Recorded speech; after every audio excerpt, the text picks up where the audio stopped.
संस्कार समाज की अंतर व्यवस्था के वाहक होते हैं। समाज के पारस्परिक संबंधों पर इनका गहरा प्रभाव पड़ता है।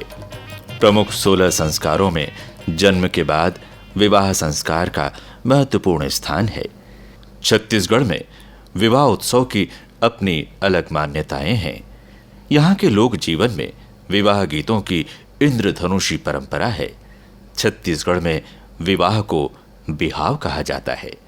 यहाँ प्रचलित रीति रिवाजों और परंपराओं से गुम्फित पारंपरिक विवाह गीतों को प्रस्तुत करने का प्रयास किया गया है।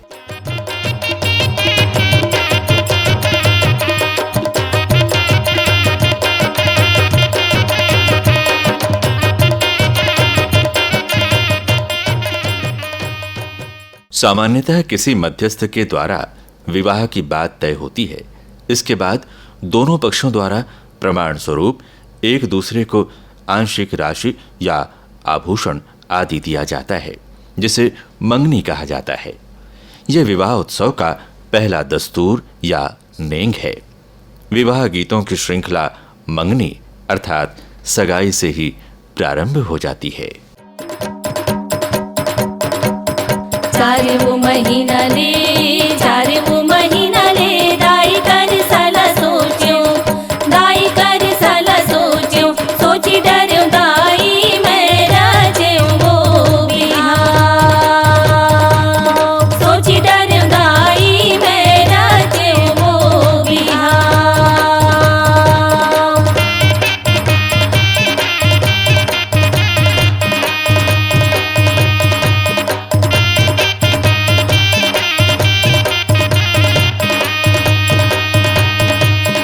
छय वो महीना ले दाई हर दिला सोच्यो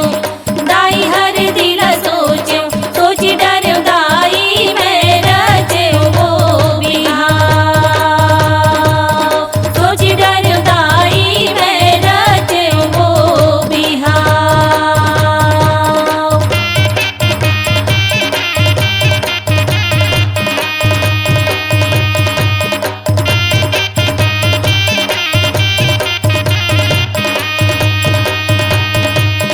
चारे वो महीना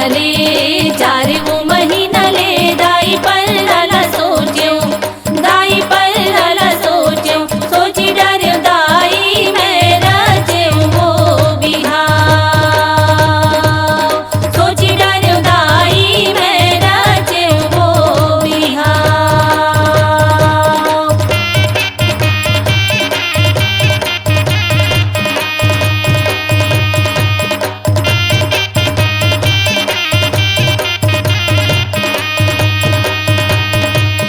छय वो महीना ले दाई लोग डाला सोच्यो सोची डर्यो दाई मैं राजेऊ वो बिहाव सोची डर्यो दाई मैं राजेऊ वो बिहाव।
आधी राते वो तो छोटे दाना फुले आधी राते सगा छोटे दाना फुले आधी राते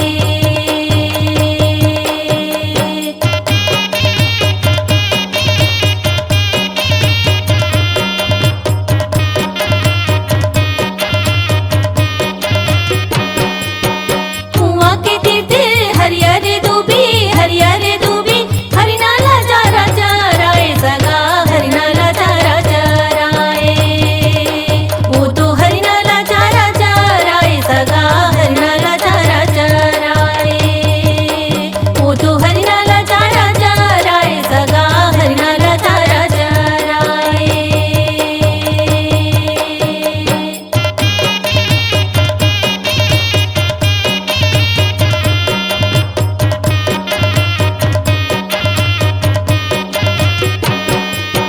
हरिना बिचारा ना चारा चरे ना पानी पिए हरिना गए दुबराए सगा हरिना गए दुबराए वो तो हरिना गए दुबराए सगा हरिना गए दुबराए वो तो हरिना गए दुबराए सगा हरिना गए दुबराए वो तो हरिना गए दुबराए सगा हरिना गए दुबराए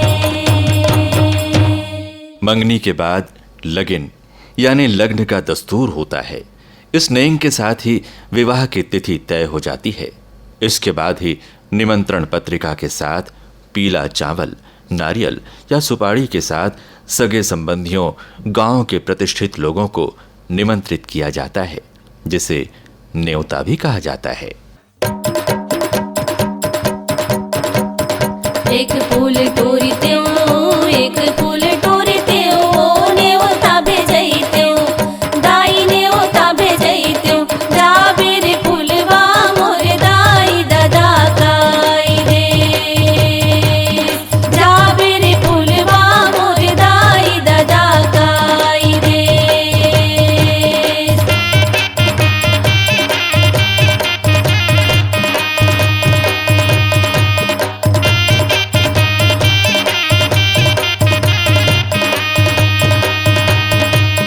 दुई फूल तोड़ते हो दुई फूल तोड़ते हो न्योता भेजते हो दाई न्योता भेजते हो जाबेर फूलवा मोर काकी काका काई रे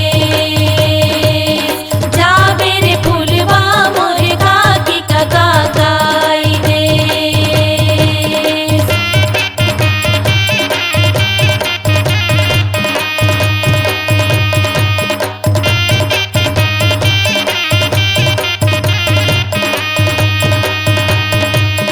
तीन फूल तोड़ते हो तीन फूल तोड़ते हो न्योता भेजते हो दाई न्योता भेजते हो जाबेर फूलवा मोर मामी मामा काई रे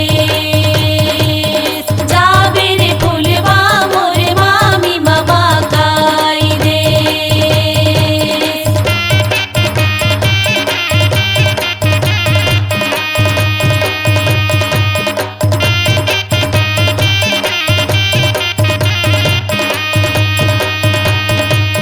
चार फूल तोड़ते हो चार फूल तोड़ते हो न्योता भेजते हो दाई न्योता भेजते हो जाबेर फूलवा मोर मौसी मौसा काई रे जाबेर फूलवा मोर मौसी मौसा काई रे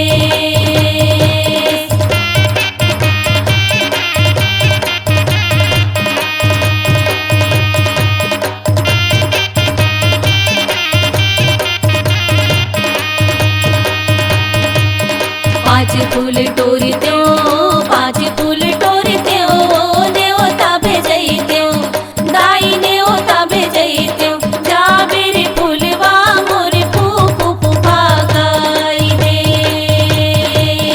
जाबेर फूलवा मोर फूफू फूफा काई रे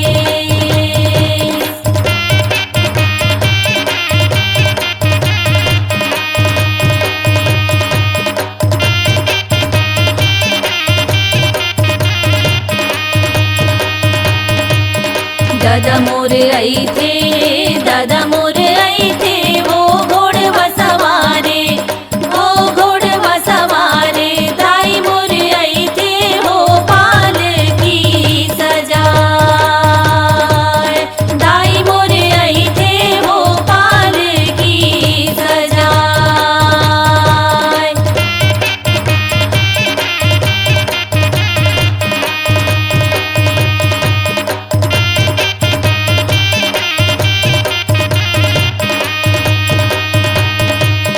काका मोरे आई थे, काका मोरे आई थे, वो घोड़वा सवारे, वो घोड़वा सवारे। काकी मोरे आई थे, वो पालकी सजाए, काकी मोरे आई थे, वो पालकी सजाए।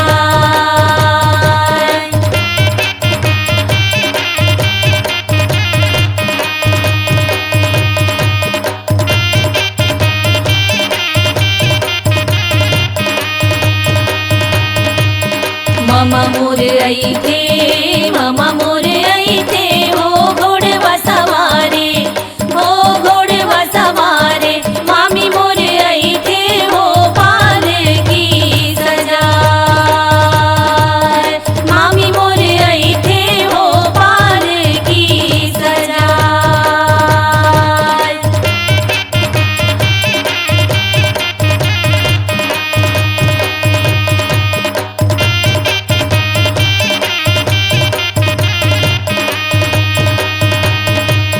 मौसा मोरे आई थे, मौसा मोरे आई थे, वो घोड़वा सवारे, वो घोड़वा सवारे। मौसी मोरे आई थे, वो पालकी सजाए, मौसी मोरे आई थे, वो पालकी सजाए।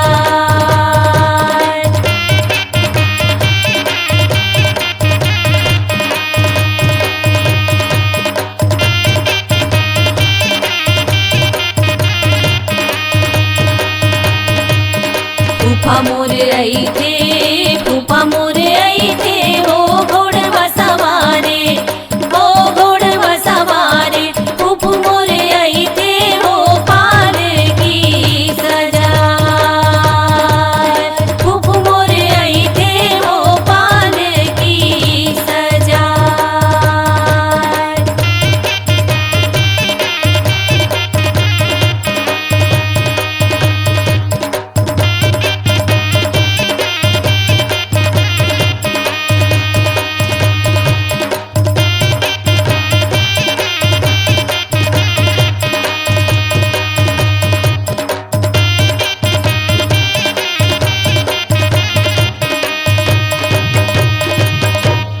मंडपाच्छादन यानी मड़वा छाना विवाह के दस्तूरों में एक प्रमुख दस्तूर है। इस दिन घर के आंगन में हरा मंडप गड़ाने की प्रथा है। बांस बल्ली से मंडप बनाया जाता है, जिसके नीचे परंपरागत रीति से विवाह संपन्न होता है। इस मंडप को आम की हरी पत्तियों या डंगाली, परसा डूमर, जामुन आदि की हरी पत्तियों से ढका जाता है, जिसे हरियर मड़वा कहा जाता है। इसी के नीचे विधि विधान और परंपरा के अनुसार विवाह की रस्में संपन्न होती हैं। इस अवसर पर गाए जाने वाले गीत का एक अलग ही आकर्षण होता है।